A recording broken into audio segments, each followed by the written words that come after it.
Good afternoon. This is your second digital class for the chapter electrostatic potential and capacitance. Now, in previous class, we discussed about electrostatic potential energy and electrostatic potential. Now, in this class, we are going to discuss this topic, electric potential due to a system of point charges. In previous class, we discussed electric potential due to a single charge. Now, in this topic, we are going to discuss electric potential due to a system of point charges. Now, in this topic, uh, we are going to use this diagram. Now, in this diagram, we do have a set of n charges.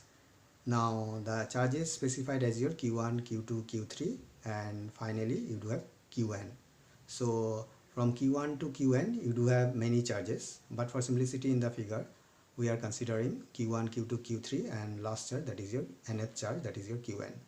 Now here what we'll do, we'll try to define potential at P. So Q1 is at a distance R1 from P, Q2 is at a distance R2 from P, and Q3 is at a distance R3 from P, and Q1 is at a distance Rn from P. So if we have to define potential at P due to the charge Q1, then we are going to use the expression for the potential. And the expression for the potential already we have defined in our previous class, and that is your V equal to KQ by R.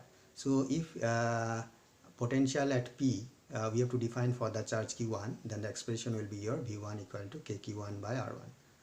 A potential at P due to the charge Q2, the expression is your V2 equal to KQ2 by R2. So in this way you can go for the potential expression for third charge, fourth charge. Here we are defining the potential for the last charge, that is your nth charge. So Vn equal to KQn by Rn. Now, as per the superposition principle, it states that if you have to define potential at a specific point due to set of charges, then what you have to do, you find the potential at that specific point due to each of these charges. And later on what you have to do, you add up the potential for all the charges. So when you add up the potential for all the charges, then you will get the total potential at that specific point due to set of charge. So here you do have n charges. So we have calculated the potential at P due to each of these n charges, and the expression is 1, 2 and 3.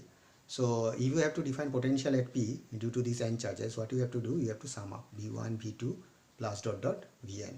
So substitute the value, V1 is your KQ1 by R1, and final expression, final term I have written for nth charge, that is your KQn by Rn. So if you take out K outside the third bracket, then it becomes easier Q1 by R1 plus dot dot Qn by Rn. So if you want to compact this expression, you have to use the sigma notation, that is your sigma I equal to 1 to n and Qi by Ri. So if you substitute I equal to 1, then you will get the first term. If you substitute I equal to 2, you will get the second term. If you substitute I equal to n, you will get the last term. So this is the expression for the potential due to a system of point charges, and here we are considered n charges.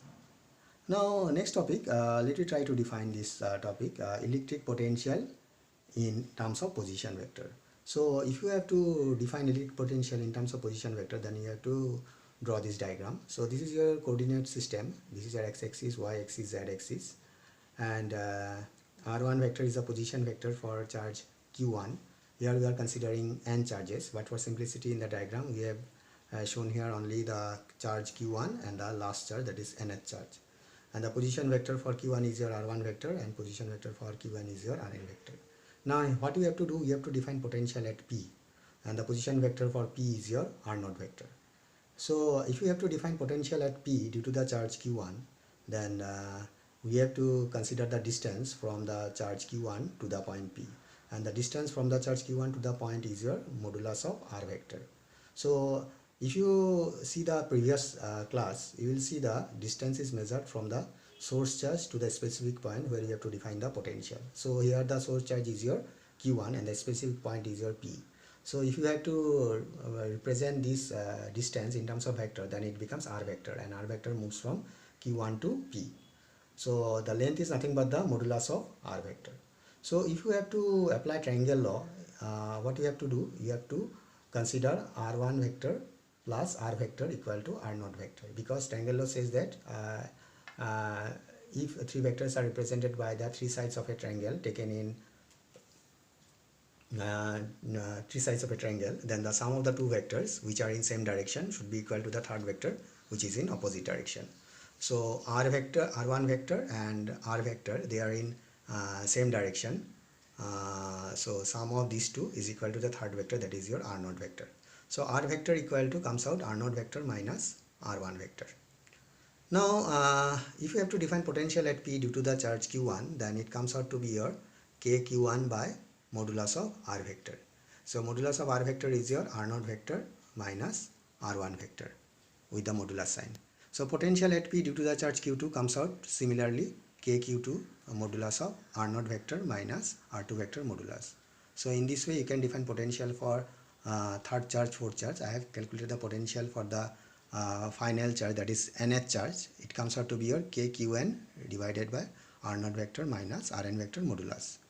So here again you have to apply principle of superposition if you have to define potential at P due to the set of n charges in terms of position vector. So you just add the potential for each of these charges at P. So V equal to V1 plus V2 plus dot dot Vn. So substitute the value, that is your K Q1 divided by modulus of R0 vector minus R1 vector plus dot dot Qn divided by modulus of R0 vector minus Rn vector. So if you want to simplify this expression, you have to bring the sigma notation. Sigma notation is your I equal to 1 to n, that is your Qy divided by modulus of R0 vector minus Ri vector. So this is the expression for the potential for a set of n charges using the principle of superposition. Now let me try to go for the application part. Two applications we are considering here. One is your a hexagon of side 0.1 meter has a charge 10 microcoulomb at each of its vertices. Now it is asked to calculate the electric potential at the center of the hexagon. So hexagon has 6 sides, 6 vertex. So on each vertex you do have a charge 10 microcoulomb. Now as the hexagon is regular, so the sides are identical, and simultaneously the distance from the center to the vertex is also identical, and it is nothing but the measurement of the side, which is nothing but is your 0.1 meter. Now if you have to define potential at O due to the charge resides at the vertex A, then the expression is your KQ by R. So K is a constant and Q is your 10 microcoulomb and R is your 0.1 meter. So in this way, if you define potential at O due to the charge which resides at the vertex B, then same expression you will get, because the charges are identical and the distance is also same. So if you have to define potential at O due to the charges available on the 6 vertex, then you have to calculate the potential for the charge resides on each vertex and then sum of the potential. So as the terms are identical, so you can multiply with 6. So 6 KQ by R. So 6 into 9 into 10 to the power 9. Q is your 10 microcoulomb, 10 into 10 to the power minus 6, and R is your 0.1 meter. So it comes out to be your 5.4 into 10 to the power 6 volt. Now the next application, this is a very important one and frequently it is used to come in exam. It says that 2 point charges Q1 and Q2 are separated by a distance of 6 centimeter in air. So we are converting it is in meter, 0.06 meter. Now it is asked, find at what distance from the charge Q1 would the electric potential be 0. So we are considering it is at a distance x and O is the point where the electric potential is 0. So we have to define potential at O due to the charge Q1 and Q2. So potential at O due to the charge Q1 and Q2 is your V equal to V1 plus V2 KQ1 by x plus KQ2 by 0.06 minus x. Now as per question, potential is 0, so V equal to 0. So KQ1 by x plus KQ2 by 0.06 minus x equal to 0. So Q1 by x equal to minus Q2 by 0.06 minus x. So after substituting the value, Q1 is your 10 into 10 to the power minus 8 coulomb and Q2 is your minus 2 into 10 to the power minus 8 coulomb. So minus minus goes off, it's a plus.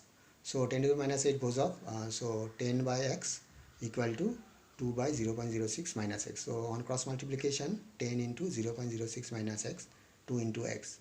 So if you multiply, it comes out to be a 0.6 minus 10x equal to 2x.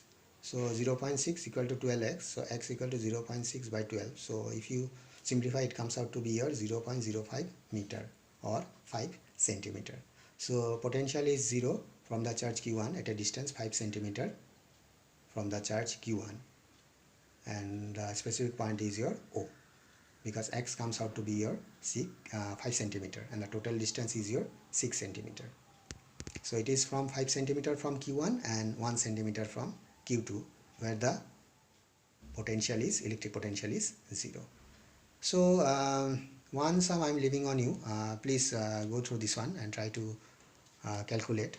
So it says that determine the electrostatic potential energy of a system of two charges, 7 microcoulomb and minus 2 microcoulomb, placed at minus 9 centimeter, 0, and 9 centimeter, 0, 0. So answer is your minus 0.7 joule. What you have to do here, you consider the coordinate system and use the expression for the potential energy, which is nothing but is your K Q1 Q2 by R. So this is all about your second digital class for the chapter electrostatic potential and capacitance. You go through this topic. It seems to be tough, but once you understand, it's very easier. So all the mathematics part is here. So repeat the topic 2-3 times. More you repeat the topic, more you will understand and more things become clear. So this is all about for this second digital class for this chapter, electrostatic potential and capacitance. Thank you.